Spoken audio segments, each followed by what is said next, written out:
নমস্কার বন্ধুরা, আমি আলপনা রান্নাঘরে আজ আমি একটা নতুন ভিডিও নিয়ে এসেছি, রান্নার ভিডিও। আপনারা তাহলে আসুন দেখা যাক আমি কিসের ভিডিও নিয়ে এসেছি আপনাদের জন্য। বন্ধুরা, এখানে আমি খানিকটা কুল নিয়েছি। কুলের এই যে এখানে বোটা হয়, বোটাগুলো সম্পূর্ণ এই বোটা ছাড়িয়ে নিয়েছি। ছাড়িয়ে নিয়ে আমি ভালো করে ধুয়ে নিয়েছি। আর আমি এখানে সামান্য মৌরি আর লাল সর্ষে আর 5 ফোড়ন অল্প করে নিয়ে, দেখে বোঝাই যাচ্ছে আমি কতটা পরিমাণে নিয়েছি। এটা নিয়ে ভালো করে ভেজে নিয়েছি, হাফ ভাজা ভেজে নিয়েছি। এখানে আমি পরিমাণ মতো সর্ষের তেল দিয়ে দিয়েছি। আর আমি একটা শুকনো লঙ্কা 2 পিস করে এর মধ্যে অ্যাড করে দিলাম। আর অ্যাড করলাম সামান্য একটু 5 ফোড়ন।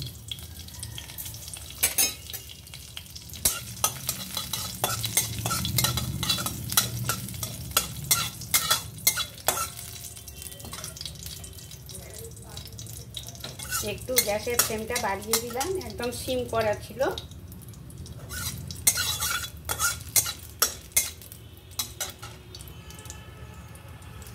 পাঁচফোড়নটা ভালো করে ভেজে নেওয়ার পরে এখানে যে কুল ধুয়ে রেখেছি, এই কুলটা এর মধ্যে দিয়ে দিলাম। গ্যাসটা সিম করে দিলাম।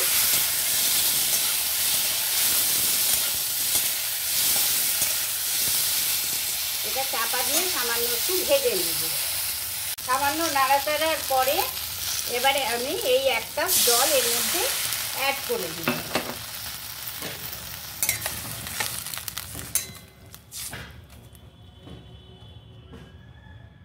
খুব সহজে কুলের চাটনি দিয়ে এটা একটু চাপা দিয়ে দিলাম। এখন চাপা খুলে দিচ্ছি। প্রায় 5 মিনিট পর এটা আমি একটু 5 মিনিট ধরে এটা একটু আমি সেদ্ধ করে নিয়েছি। এটা আমার 250 গুড় ছিল, কুল ছিল 250, আখের গুড় আমি এর মধ্যে দিয়ে দিচ্ছি। সম পরিমাণ দিতে হবে, যতটা কুল থাকবে ঠিক ততটাই গুড় দিতে হবে, তাহলে বেশ ভালো হবে। এটা আমি এখন সমানে পাক করে যাব।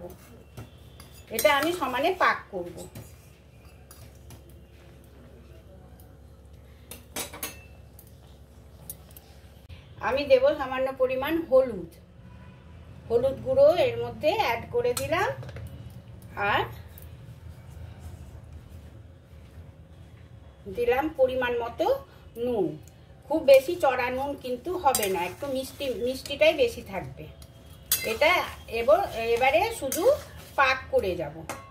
আমি কিন্তু গ্যাসটা সিম করে রেখেছি। খুব সুন্দর পাক হয়ে গেছে চাটনি। এই যে দেখে মনে হচ্ছে না যে হয়ে গেছে। এবারে ওই যে আমি মশলাটা ভেজে রেখেছিলাম সেটা গুঁড়ো করে নিয়েছি। সামান্য মৌরি আর 5 ফোড়ন আর সামান্য লাল সর্ষে, এটা আমি এই মশলা গুঁড়োটা এর মধ্যে অ্যাড করে দিলাম। তাহলে দারুণ একটা সেন্ট হয়, খুব ভালো লাগে। এটা দিয়ে আর আমি পাক করব না। এবারে আমি গ্যাসটা অফ করে দিচ্ছি। এবার থাকলো কেবল সার্ভের পালা। আমি এবারে সার্ভিং বোল নিয়ে সার্ভ করে নেব। গ্যাস অফ করে দিলাম। এই যে বন্ধুরা, আমি সার্ভ করে নিয়েছি। এই কেমন লাগলো এই কুলের আচার বা চাটনি অবশ্যই কমেন্ট করে জানাবে। আমি কমেন্টের আশায় বসে রইলাম। তাহলে এই যে খুব ছোট্ট একটা ভিডিও হবে, সম্পূর্ণ ভিডিওটি দেখার অনুরোধ রইল। আর আমার পাশে থাকার একান্ত অনুরোধ রইল। তাহলে আমি কমেন্টের আশায় রইলাম। আজকের মতো বাই, টাটা।